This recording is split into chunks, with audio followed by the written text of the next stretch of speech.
Del cerebro, y solo de él, proceden nuestros sentimientos de alegría, placer, risa, así como la pena, el dolor, la aflicción y las lágrimas.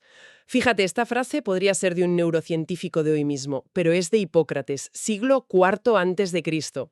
Una intuición brutal que, la verdad, nos viene perfecta para arrancar. Hoy vamos a hacer una inmersión a fondo en las fuentes que tenemos sobre el tema 6, la organización general del sistema nervioso. La misión, que no es poca, es desgranar capítulo a capítulo esta maquinaria increíble que produce, pues, desde un simple reflejo hasta una obra de arte. Vamos a intentar entender las piezas, los planos y cómo se ensambla todo. Precisamente.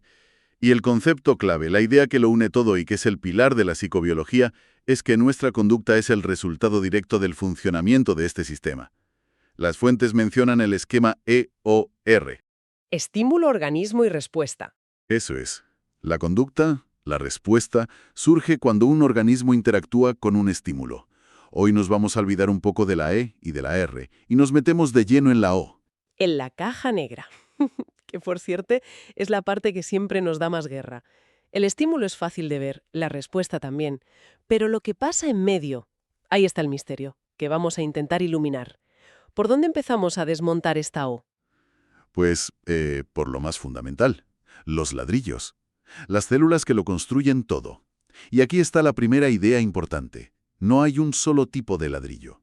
Hay dos grandes familias que trabajan juntas, las neuronas y las células gliales. Hablemos de la neurona, que es la gran protagonista. Me parece increíble pensar que, aunque ahora la vemos en todos los libros, hasta finales del siglo XIX nadie sabía realmente qué aspecto tenía. Era un universo invisible. Hacían falta las herramientas adecuadas. Y aquí la historia se pone fascinante. Porque la ciencia no avanza en línea recta, sino a través de debates y a veces de enfrentamientos épicos. El primer gran personaje es el italiano Camillo Golgi. Él inventó una técnica de tinción con nitrato de plata que fue una auténtica revolución. Por primera vez se podía teñir una neurona de negro y verla completa, con todas sus ramificaciones sobre un fondo amarillo. Una ventana a un mundo nuevo. Pero claro, ver algo no significa entenderlo. Golgi miró por esa ventana y llegó a una conclusión que hoy nos parece extrañísima: la teoría reticular. Exacto. Él creía que las neuronas no eran células individuales, sino que estaban, fusionadas unas con otras, formando una especie de red continua. Como un sistema de cañerías. Justo, o una malla de pescador.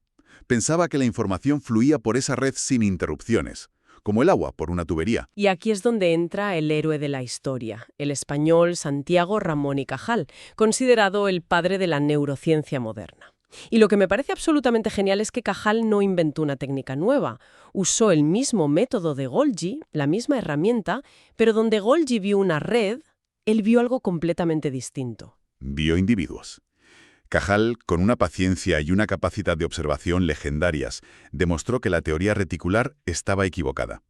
Fundó lo que conocemos como la teoría neuronal, que se basa en que las neuronas son células individuales separadas unas de otras. Y a partir de ahí, estableció dos principios que son, literalmente, la base de todo lo que sabemos hoy del cerebro. Vale, vamos a desgranarlos. El primero es el principio de polarización dinámica. ¿Suena? Suena complejo. Pero la idea es muy simple y elegante. Significa que la información en la neurona es una autopista de un solo sentido. Ah. No puede ir en dirección contraria. La información tiene una ruta fija. Entra por unas ramificaciones llamadas dendritas, se procesa en el cuerpo celular o soma y sale por un cable largo llamado axón para comunicarse con la siguiente. Es un flujo ordenado, no un caos. Entendido. Una comunicación con dirección y sentido. ¿Y el segundo principio? El principio de especificidad de las conexiones. Y este es, si cabe, más importante. Cajal demostró que las neuronas no se conectan al azar, como si, no sé, lanzáramos un plato de espaguetis contra la pared. Vaya imagen. Es que es así. Forman circuitos increíblemente precisos y específicos. Cada conexión tiene un propósito. Espera, aquí quiero pararme. Si las neuronas son células individuales y no se tocan, ¿cómo pasa la información de una a otra? ¿Cómo salta la señal, ese vacío? Porque eso suena a un punto de fallo muy delicado en el sistema. Es la pregunta del millón. Y la respuesta es la sinapsis. Es ese punto de contacto especializado donde una neurona se comunica con otra. Y lo crucial, lo que vio Cajal, es que incluso ahí, en la sinapsis, hay un espacio minúsculo, la hendidura sináptica. No hay continuidad física. La comunicación es por contigüidad. ¿Vale? La señal no salta como un chispazo eléctrico puro, sino que se convierte en una señal química para cruzar ese pequeño espacio, y luego vuelve a ser eléctrica la siguiente neurona. Es un proceso, vamos, de traducción. Es alucinante. O sea que el aprendizaje, la memoria, una habilidad como tocar la guitarra, no es magia. Es la construcción y el refuerzo de circuitos físicos ultra específicos. Mi yo, mi identidad, está literalmente en el cableado. Y pensar que todo esto surge de dos tipos viendo lo mismo con la misma herramienta, ¿cómo es posible que vieran cosas tan opuestas? Pues probablemente una mezcla de genialidad, meticulosidad y sobre todo la capacidad de Cajal para deshacerse de ideas preconcebidas y describir solo lo que veía. La anécdota que lo resume todo es que en 1906 la Academia Sueca les concedió el Premio Nobel de Fisiología y Medicina a los dos. A los dos, a Golgi y a Cajal. A los dos. Juntos. Me imagino la tensión en la ceremonia, con cada uno dando un discurso defendiendo su teoría que era la negación de la del otro. Un ejemplo perfecto de cómo avanza la ciencia. Una historia increíble, de verdad. Pero hemos hablado mucho de la estrella, la neurona. Al principio dijimos que había dos familias de células. ¿Qué pasa con las otras, con la glía? ¿Son meras espectadoras? Durante mucho tiempo se pensó que sí. De hecho, glía viene del griego pegamento. Ajá. Se creía que solo estaban ahí para rellenar los huecos y mantener las neuronas en su sitio.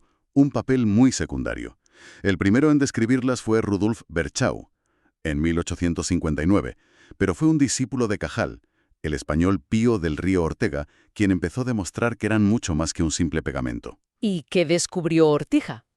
Que la glía es en realidad una familia muy diversa con funciones vitales. No podemos entender el cerebro sin ellas. Por ejemplo, tenemos a los astrocitos, Vale. que son como el equipo de mantenimiento y logística de las neuronas. Les dan soporte físico, las nutren, limpian sus desechos metabólicos e incluso participan en la famosa barrera hematoencefálica, que es el control de seguridad que protege al cerebro. El personal de apoyo indispensable, vamos. Exacto. Luego está la microglía. Estos son los vigilantes, el sistema inmune del cerebro. Patrullan constantemente el tejido nervioso buscando intrusos como bacterias o células dañadas para eliminarlas. Son la primera línea de defensa. Y luego tenemos a las células encargadas de una función crucial, la mielinización. La mielina, la capa aislante que recubre los axones para que el impulso nervioso vaya mucho más rápido, como aislar un cable eléctrico. Justo. Y aquí las fuentes marcan una distinción fundamental que depende de dónde estemos. En el sistema nervioso central, es decir, en el encéfalo y la médula espinal, los responsables son los oligodendrocitos. Oligodendrocitos. Sí, y lo fascinante es que un solo oligodendrocito es como un pulpo muy eficiente. Puede extender sus tentáculos y mielinizar segmentos de varios axones a la vez. Es pura optimización de recursos. Un Operario multitarea en la central. Y fuera de la central, en los nervios que van por el resto del cuerpo. Ahí, en el sistema nervioso periférico, la tarea recae en las células de Schwann, pero su forma de trabajar es distinta. Ah. Son más artesanas, por así decirlo. Cada célula de Schwann se dedica en cuerpo y alma a un único axón, formando un único segmento de mielina, un trabajo individualizado. Entiendo la diferencia en la forma de trabajar, pero ¿por qué nos importa? ¿Tiene alguna implicación real, por ejemplo, si alguien sufre una lesión? Tiene una implicación médica gigantesca. Es una de las razones por las que una lesión en la médula espinal, en el SNC, suele ser permanente, mientras que un nervio seccionado en un brazo, del SNP, a veces puede regenerarse. Ah. Las células de Schwann no solo fabrican mielina, sino que también guían y promueven la regeneración del axón dañado. Los oligodendrocitos, por desgracia, no tienen esa capacidad, e incluso liberan sustancias que inhiben la regeneración en el SNC. Claro. Así que esta distinción celular es la diferencia entre poder volver a mover una mano y una parálisis de por vida.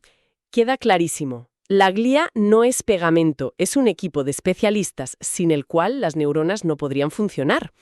Vale, si Cajal nos dio el plano de una sola casa, la neurona, y hemos visto que la glía es todo el equipo de mantenimiento, fontanería y seguridad, ahora necesitamos el mapa del barrio entero. ¿Cómo se organizan todas estas casas para formar la ciudad? Pues aquí la primera gran división es geográfica, puramente anatómica. El sistema nervioso se divide en dos grandes bloques: el sistema nervioso central, el SNC, y el sistema nervioso periférico, SNP. El SNS es el centro de mando, ¿verdad? Es el centro de procesamiento y toma de decisiones. Está formado por el encéfalo y la médula espinal. Es tan vital que está completamente acorazado. El encéfalo protegido por el cráneo y la médula espinal por la columna vertebral. Y el SNP, pues es todo lo demás. La red de cables. Exacto. La vasta red de cables, los nervios y ganglios, que conecta ese centro de mando con cada rincón del cuerpo: músculos, piel, órganos. Su trabajo es llevar información hacia el SNS y traer las órdenes de vuelta. Profundicemos en el centro de mando, en el encéfalo. Cuando lo imaginamos, pensamos en el cerebro con sus dos hemisferios, pero dentro hay más cosas.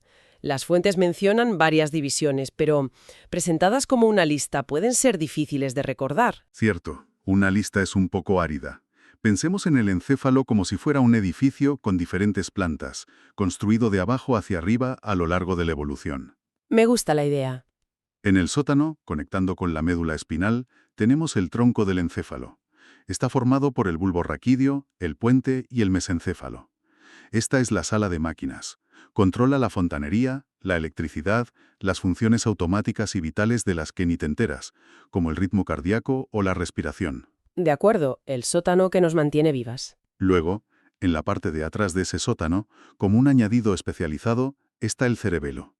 Piensa en él como el coordinador de logística y movimientos finos. No inicia el movimiento, pero se asegura de que sea preciso, coordinado y suave. ¿Como el de un pianista? Justo.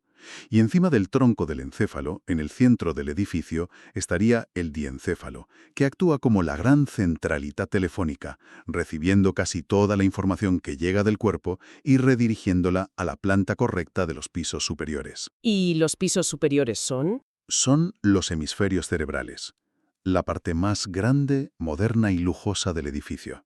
Las oficinas de la alta dirección. Aquí es donde ocurren las funciones más complejas. El pensamiento abstracto, el lenguaje, la planificación. Es la sede de la conciencia. Esa analogía del edificio es mucho más